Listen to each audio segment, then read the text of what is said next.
La primera ofrenda presentada a Dios es también el precio del primer mártir de la humanidad. Abel ofreció una ofrenda agradable a Dios, Caín una despreciable.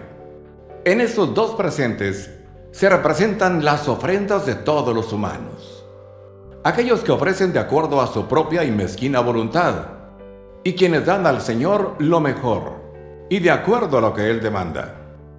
El doctor Rubén Tenorio presenta Abel, una ofrenda aceptable. ¿Qué es una ofrenda para el Señor? Una ofrenda para el Señor es un presente, es un regalo. Y esto lo vemos reflejado en la primera ofrenda que se registra en las Sagradas Escrituras. En Génesis capítulo 4, versículos 3 y 4 nos dice: y aconteció andando el tiempo, que Caín trajo del fruto de la tierra una ofrenda a Jehová.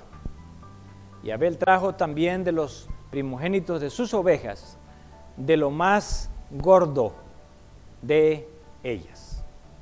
Aquí encontramos que el término ofrenda viene de un término hebreo que es minjá. Minjá significa un presente o un regalo. También esta ofrenda se distinguía por otras características.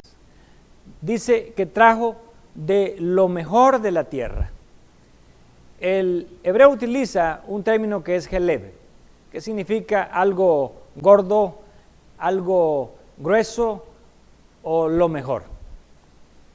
Sin embargo, cuando nosotros damos ofrendas a Dios, podríamos estar agradando o desagradando a Dios. Por eso en Génesis 4, 4 al 5 nos dice: y miró Jehová con agrado a Abel y a su ofrenda, pero no miró con agrado a Caín y a la ofrenda suya. Así que un regalo para Dios puede traerle satisfacción a Dios o puede traerle desagrado. Por eso nosotros notamos que Dios no aceptó la ofrenda de Caín, pero sí aprobó la ofrenda de Abel, porque la ofrenda de Abel le agradaba, mientras que la de Caín le desagradaba. Por lo tanto, Caín se enojó contra Dios. Y es interesante notar en la conducta de Caín que a menudo nosotros nos enojamos contra Dios por algo que no hicimos correctamente. Eso nos dice Génesis 4, 5 y 6 con respecto a Caín, donde dice, y se ensañó Caín en gran manera y decayó su semblante. Entonces Jehová dijo a Caín: ¿por qué te has ensañado y por qué ha decaído tu semblante? Dios cuestiona a Caín: ¿por qué razón estás enojado? ¿Por qué ha decaído tu semblante? Y entonces Dios le muestra a Caín los resultados de su ofrenda indebida y le muestra que el no hacer bien las cosas como Dios las pide trae malos resultados. Y esto nos dice Génesis 4:7: si bien hicieres, ¿no serás enaltecido? Y si no hicieres bien, el pecado está a la puerta. Con todo esto, a ti será su deseo, y tú te enseñorearás de él. Aquí Dios le presenta a Caín dos opciones. Si tú haces bien las cosas, Él dice: yo te voy a enaltecer, yo te voy a recompensar. Pero si no quieres hacer bien las cosas, ahí el pecado está cerquita, a la salida, a la puerta. Pero con todo, Dios le dice a Caín: tú tomas la decisión de elegir lo bueno o de elegir lo malo. Y vemos que Caín eligió lo malo, porque en lugar de reconocer, fue y se enojó contra su hermano Abel. Y aquí se muestra algo interesante. A menudo nos enojamos de los errores que nosotros mismos hacemos con otras personas por las cosas que nosotros mismos no hicimos correctamente. Y vemos lo que dice Génesis 4:8. Y dijo Caín a su hermano Abel: salgamos al campo. Y aconteció que estando ellos en el campo, Caín se levantó contra su hermano Abel y lo mató. Aquí vemos la primera tragedia en la raza humana. Dentro de la pequeña familia, un hermano matando a otro hermano por algo que él mismo había hecho mal. Por eso tenemos un comentario acerca de esta ofrenda de Caín que nos amplía un poco más cuáles fueron las implicaciones y la razón por la cual Dios no aceptó la ofrenda de Caín. En el libro Patriarcas y Profetas, página 60, encontramos lo que vamos a llamar el 6 de Caín. ¿Por qué el 6?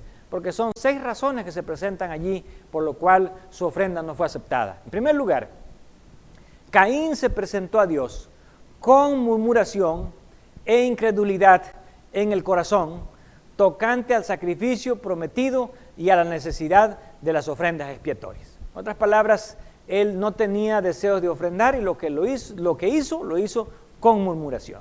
Número 2, su ofrenda no expresó arrepentimiento del pecado. Creía, como muchos creen ahora, que seguir exactamente el plan indicado por Dios y confiar enteramente en el sacrificio del Salvador prometido para obtener salvación sería una muestra de debilidad. En otras palabras, Caín no deseaba hacer las cosas como Dios había dicho. Él las quería hacer a su propia manera. Tercera razón, prefirió depender de sí mismo. Se presentó confiando en sus propios méritos. No traería el cordero para mezclar su sangre con su ofrenda, sino que presentaría sus frutos, el producto de su trabajo. Aquí vemos, ¿verdad?, lo que podríamos decir es el primer indicio de la salvación por las obras. Caín pensaba que con traer la ofrenda a su manera, él estaba obteniendo méritos delante de Dios.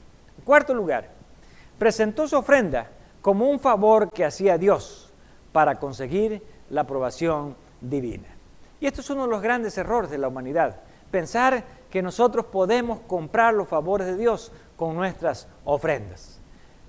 En quinto lugar, Caín obedeció al construir el altar, obedeció al traer una ofrenda, pero rindió una obediencia solo parcial. Así que una obediencia parcial es igual a una desobediencia.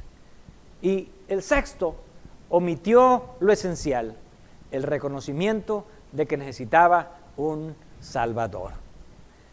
Recordamos que las ofrendas eran un símbolo de Cristo y de la salvación.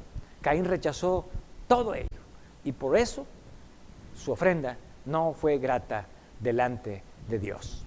Ahora, la ofrenda de Caín se parecía a la de Abel, pero no era igual. Los dos trajeron lo mejor de lo que había producido su campo. Y vemos que Caín trajo lo mejor de los frutos de la tierra, que en sí mismo era correcto, eran aceptables a Dios, porque Él estaba ofreciendo lo mejor. Los frutos eran buenos, pero faltaba la virtud de la ofrenda, faltaba la sangre del cordero inmolado, que representaba a Cristo Jesús. Y eso también era parte de la ofrenda. Así que aquí tenemos la primera ofrenda que da origen a lo que después fue todo el sistema levítico de ofrendas. Y cuando vamos al sistema levítico de ofrendas, encontramos que las ofrendas levíticas se pueden clasificar de la siguiente manera. En primer lugar, estaban las ofrendas, que en hebreo se le llama corbán, que eran todas las ofrendas que se usaban para los pecados o como presentes en el santuario. En segundo lugar, estaban las primicias, que el hebreo les llama reshit o bikurim, y que eran los productos lo mejor de los productos agrícolas. Después tenemos a los primogénitos, que en hebreo se utiliza un término que es bejor, y tenemos al final las contribuciones, que eran ofrendas que debían de dar en determinados momentos, y hasta cierto punto no eran voluntarias, sino eran obligaciones, conocidas en hebreo como los terumá. Y vamos a analizar que estas ofrendas del santuario componían todo lo que era el sistema levítico de ofrendas. Hay un capítulo y un versículo en Levíticos que nos da todas estas ofrendas juntas, y es Levítico 7:37. Y vamos a leerlo tal y como debe ser de acuerdo a la traducción del hebreo. Dice, esta es la ley del holocausto, ahí tendríamos una ofrenda. Del presente tendríamos otra ofrenda. Del sacrificio por el pecado, realmente ahí debe decir solamente del pecado. Del sacrificio por la culpa, también ahí es una ofrenda por la culpa. De las consagraciones es otra ofrenda, y del sacrificio de paz. Ahora, este versículo resume todas las ofrendas del sistema levítico. Y cuando las vemos en el libro de Levíticos, encontramos que estas ofrendas están distribuidas en el siguiente orden. El capítulo 1 nos habla del holocausto, que el término hebreo para designar esta ofrenda es olá. Enseguida viene el presente. El presente viene de un término hebreo que es minjá, y lo encontramos en Levíticos 2. Después viene el sacrificio de paz, conocido en hebreo como el sebá shelamim, y este aparece en Levítico 3. Después viene la ofrenda del pecado, conocida en hebreo como hatat, y la encontramos descrita en Levíticos 4. Después viene la ofrenda de la culpa, que es asham, y la encontramos descrita en Levítico 5. Y finalmente la sexta ofrenda, que es la de las consagraciones, conocida en hebreo como miluim, y que está en Levíticos 8. Estas eran todas las ofrendas relacionadas con el pecado en el santuario. Pero había otro tipo de ofrendas que se conocen como las ofrendas de primicias. Aquí se utilizan dos términos. El primero es reshit, que significa primero o lo primero, y lo encontramos en varios pasajes como Levíticos 23:10, donde dice, habla a los hijos de Israel y diles, cuando hayáis entrado en la tierra que yo os doy y seguéis su mies, traeréis al sacerdote una gavilla por primicia de los primeros frutos de vuestra siega. Encontramos que en el calendario hebreo estas primicias estaban distribuidas, y esta es la primera ofrenda de primicia, la que se describe aquí, que se lo conocía como la ofrenda de la gavilla mecida, que se describe en Levíticos 23:11, donde dice, y el sacerdote mecerá la gavilla delante de Jehová, para que seáis aceptos el día siguiente del día de reposo la mecerá. Esta era la primera ofrenda de primicias que se ofrecía en Israel, y se ofrecía con motivo de la cosecha de los granos, que era la primera cosecha en Israel. Nadie podía cortar sus campos hasta que se cortara esta gavilla o este manojo, y tendría que ofrecerse ante Jehová de una manera mecida. No era quemada, sino era mecida. ¿Cuándo se ofrecía esta ofrenda? Levíticos 23:11 nos dice, el cual mecerá el homer delante de Jehová, para que seáis aceptos. El siguiente día del sábado lo mecerá el sacerdote. Esta ofrenda se ofrecía el siguiente día del sábado después de la Pascua. En otras palabras, era el día 16 del mes de Abib, cuando se ofrecía esta gavilla.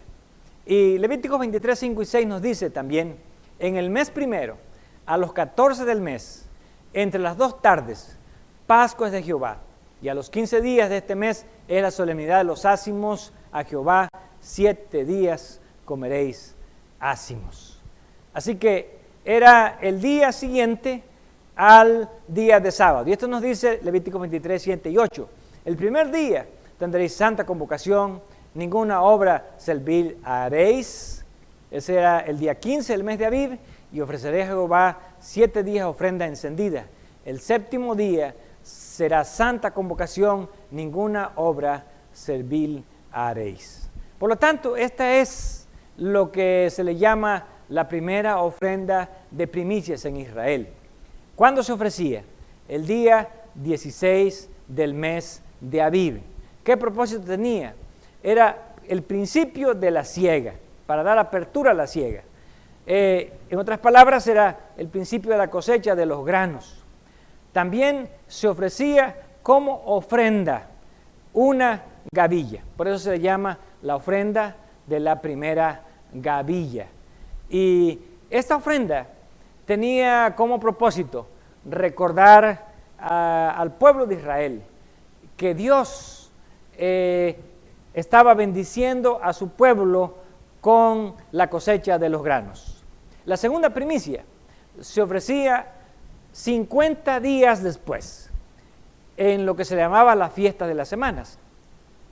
Y era fiesta de las semanas porque desde que se ofrecía esa gavilla había que esperar 7 semanas, 49 días, y al siguiente día, el día 50, era la fiesta de las semanas. Por eso en el Nuevo Testamento a esta fiesta se le llama la fiesta del Pentecostés. El término Pentecostés significa 50. Y Levítico 23:15 nos dice: y os habéis de contar desde el día siguiente del sábado, desde el día en que ofrecisteis el home de la ofrenda mecida, 7 semanas cumplidas serán. Entonces venía el día de la fiesta. Levítico 23, 16 y 17 nos dice: hasta el siguiente día del sábado, 7º contaréis 50 días. Entonces ofreceréis nuevo presente a Jehová. De vuestras habitaciones traeréis 2 panes para ofrenda mecida, que serán de 2 décimas de flor de harina, cocidos con levadura, por primicia. Y aquí ya no se utiliza el término reshit, sino bikurim a Jehová. El término bikurim quiere decir primeros frutos. Entonces, aquí tenemos la segunda ofrenda de primicias, conocida en el Antiguo Testamento como la ofrenda de las semanas, en el Nuevo Testamento como Pentecostés. ¿Cuándo se ofrecía? Al cierre de la cosecha, en la fiesta de las semanas, o sea, a los 50 días de la primera ofrenda de primicias. ¿Qué se ofrecía? Ya no se ofrecía una gavilla mecida, sino se ofrecían 2 panes de ofrenda. Era el fin de la cosecha, ya no tenían la gavilla, ahora tenían el fruto de la gavilla, que eran los panes. Y entonces venía la tercera ofrenda de primicias en Israel. Eso era hasta el 7º mes, en la fiesta de los tabernáculos. Y esta era una fiesta que se ofrecía desde el día 15 hasta el día 21 del 7º mes. Y la encontramos descrita en Éxodo 23, 19, donde dice: las primicias de los primeros frutos de tu tierra traerás a la casa de Jehová tu Dios. También Levíticos 23, 34 nos dice: a los 15 días de este mes, 7º, será la solemnidad de las cabañas a Jehová por 7 días. El primer día habrá santa convocación, ninguna obra servil haréis. Aquí también se refiere a otro sábado. Así que esta tercera ofrenda de primicias se ofrecía en el 7º mes, en la fiesta de las cabañas o los tabernáculos, que comenzaba el día 15.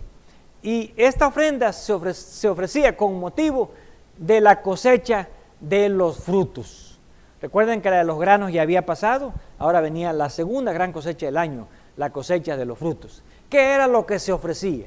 Deuteronomio 26:2 nos dice: entonces tomarás de las primicias de todos los frutos que sacares de la tierra que Jehová tu Dios te da, y las pondrás en una canasta, e irás al lugar que Jehová tu Dios escogiere para hacer habitar allí su nombre.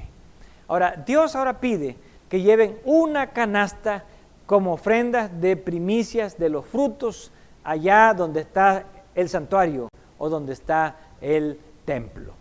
Estas son las 3 ofrendas de primicias calendarizadas en Israel. Ya dijimos, la primera era la ofrenda de la gavilla, que era en ocasión de la fiesta de la Pascua y de los panes sin levaduras.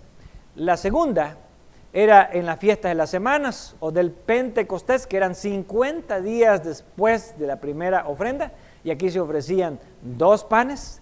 Y la tercera es en la última fiesta, que es la fiesta de la Pascua, de los tabernáculos o de las cabañas, que se ofrecía el 7º mes a partir del día 15, donde se ofrecía una canasta con los mejores frutos. También, aunque no aparece en el calendario, hay otro producto que también es considerado primicia y que es de origen animal. Y aquí tenemos Deuteronomio 18:4, donde nos dice las primicias de tu grano, de tu vino y de tu aceite, y las primicias de la lana de tus ovejas también le darás. Así que lo que las ovejas producen entra dentro de la ofrenda de las primicias, la lana. Sin embargo, hay algo que caracteriza a esta ofrenda de las primicias. A veces pensamos que la ofrenda de la primicia es el primer fruto que sale, el primer mango, la primera naranja, la primera sandía, pero no necesariamente este es el concepto que se transmite a través de la Escritura, ya que en Números 18:12 nosotros encontramos la siguiente declaración: de aceite, de mosto y de trigo, todo lo más escogido, las primicias de ellos que presentarán a Jehová para ti, las he dado. Aquí donde dice lo más escogido, el hebreo utiliza un término que es gelebe, que significa lo grueso o lo mejor. Así que cuando Dios pide una ofrenda de primicias, no se está refiriendo exactamente al primer mango que sale o a la primera naranja, sino que de esa cosecha tenemos que tomar los mejores frutos y de allí dar la ofrenda de primicias para Dios. Ahora, ¿para qué servían estas ofrendas de primicias? ¿Quiénes se beneficiaban? Deuteronomio 18:1 nos dice: los sacerdotes levitas, toda la tribu de Leví, no tendrá parte ni heredad en Israel de las ofrendas quemadas a Jehová, y de la heredad de él comerán. Vemos que los sacerdotes recibían una parte de las ofrendas, de los sacrificios, de algunos sacrificios, no de todos. Pero notamos en el siguiente versículo, que es el 3, la siguiente declaración: y este será el derecho de los sacerdotes de parte del pueblo, de los que ofrecieren en sacrificio. Y aquí tenemos el caso de una ofrenda Seba Shelamim, ofrenda de paz, o sacrificio de paz, buey o cordero. Darán al sacerdote la espaldilla, las quijadas y el cuajar. Así que una parte que aquí se designa era para el sacerdote de las ofrendas. Pero además de eso, también debían de recibir las primicias. Y eso nos dice el versículo 4. Las primicias de tu grano, de tu vino, de tu aceite y las primicias de la lana de tus ovejas le darás. Así que las primicias también eran usadas para los sacerdotes que servían en el santuario. ¿Cuál era la razón? Versículo 5 nos dice: porque le ha escogido Jehová tu Dios de entre todas las tribus para que esté para administrar en el nombre de Jehová, él y sus hijos para siempre.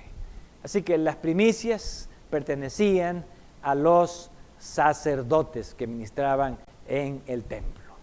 La siguiente ofrenda de la cual hablaremos, que es la tercera, son los primogénitos.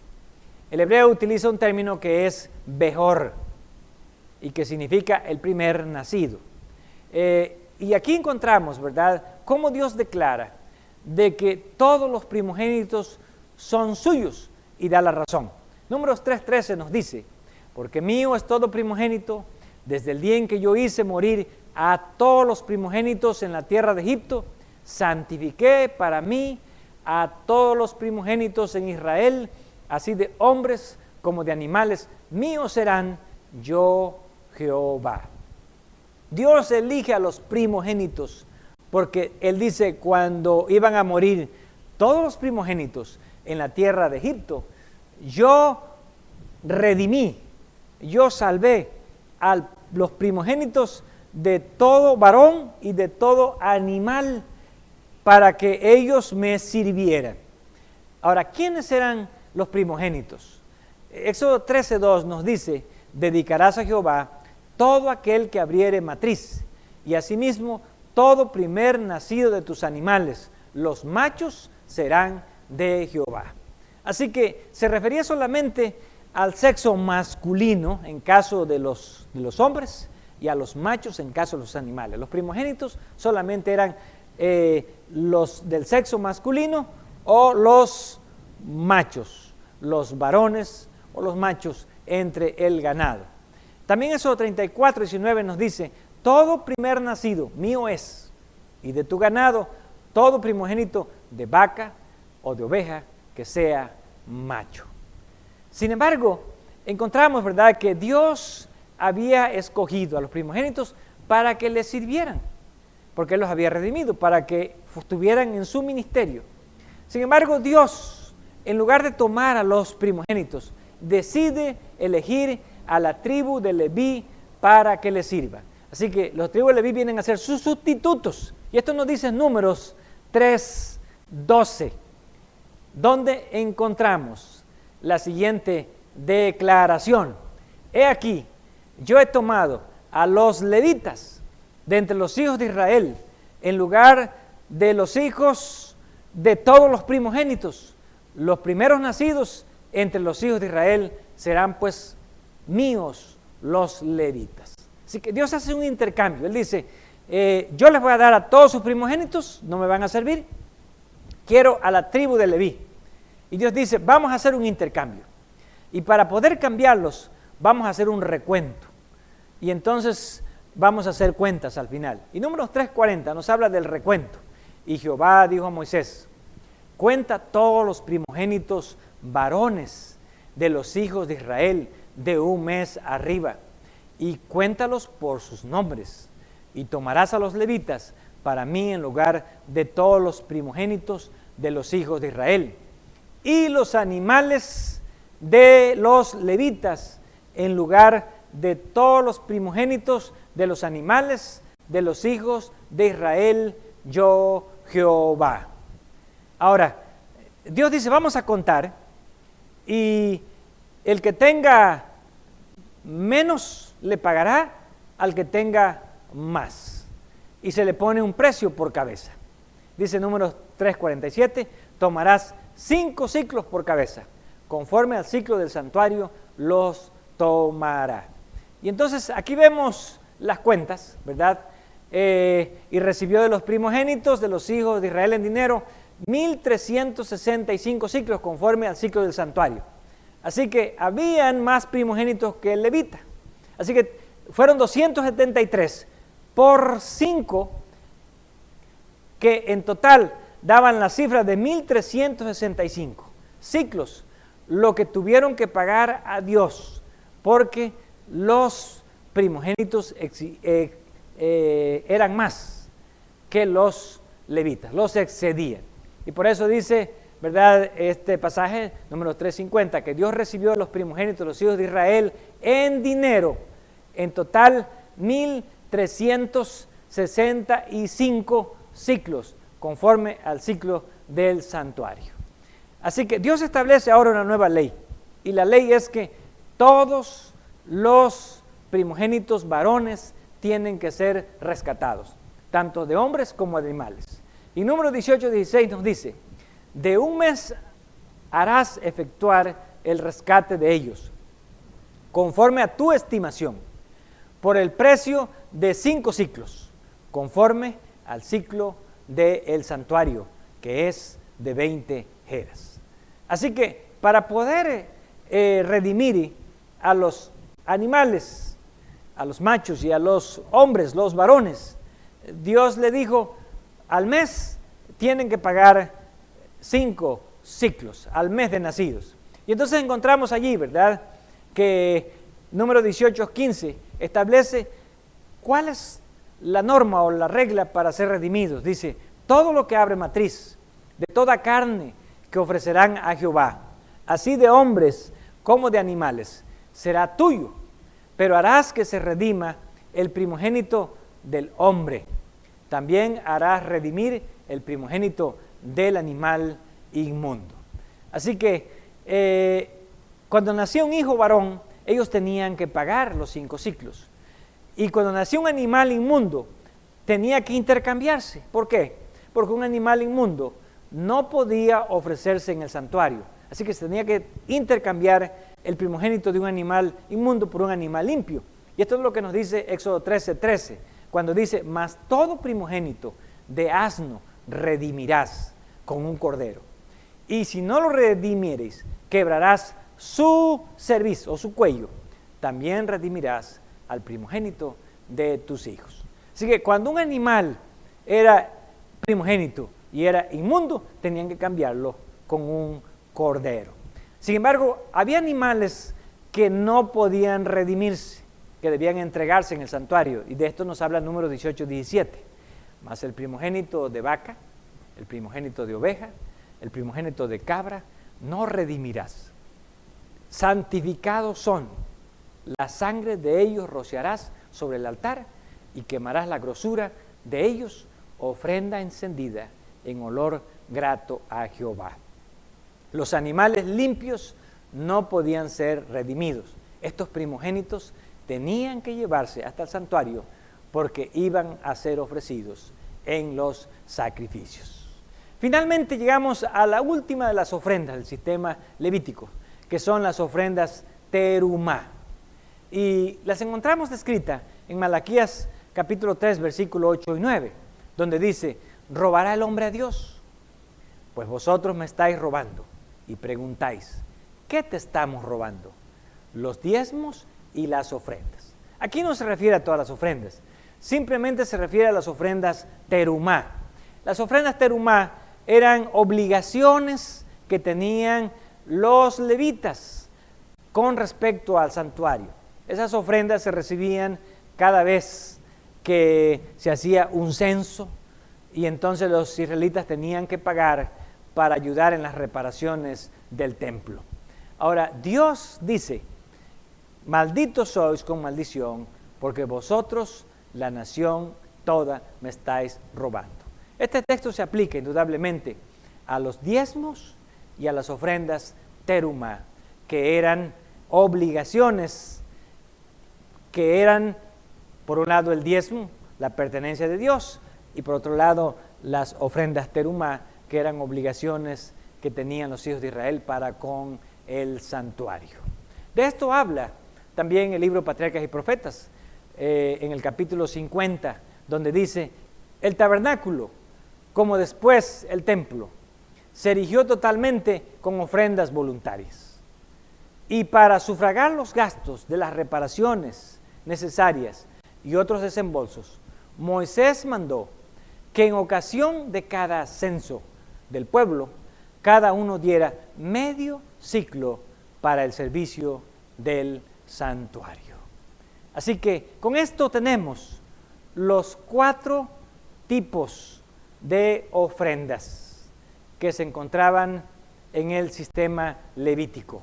En primer lugar, las ofrendas del santuario, que ya vimos que eran 6, y que había un término hebreo para designarlas, que era corbán. En segundo lugar, las primicias, que tenía que ver con todos los productos agrícolas y además la lana de las ovejas. En tercer lugar, los primogénitos, que se refería tanto a los varones como a los machos, entre hombres y animales. Y en cuarto lugar, las ofrendas que eran obligatorias, como el terumá, que eran ofrendas que se daban específicamente para ayudar al mantenimiento y a las reparaciones del templo. Todo esto nos lleva al siguiente principio: Dios es el dador de todo, y de lo que nosotros recibimos de su mano, le damos ofrendas voluntarias presentes. No como la ofrenda de Caín, sino como la ofrenda de Abel, una ofrenda agradable a Dios. Por lo tanto, Dios se complace en las ofrendas que se dan de acuerdo a como Él lo ha estipulado. Y a través de estas ofrendas nosotros manifestamos nuestro amor, nuestra gratitud a Dios. Y Dios nos recompensará, como va a recompensar a Abel, que ofreció la ofrenda agradable a Dios.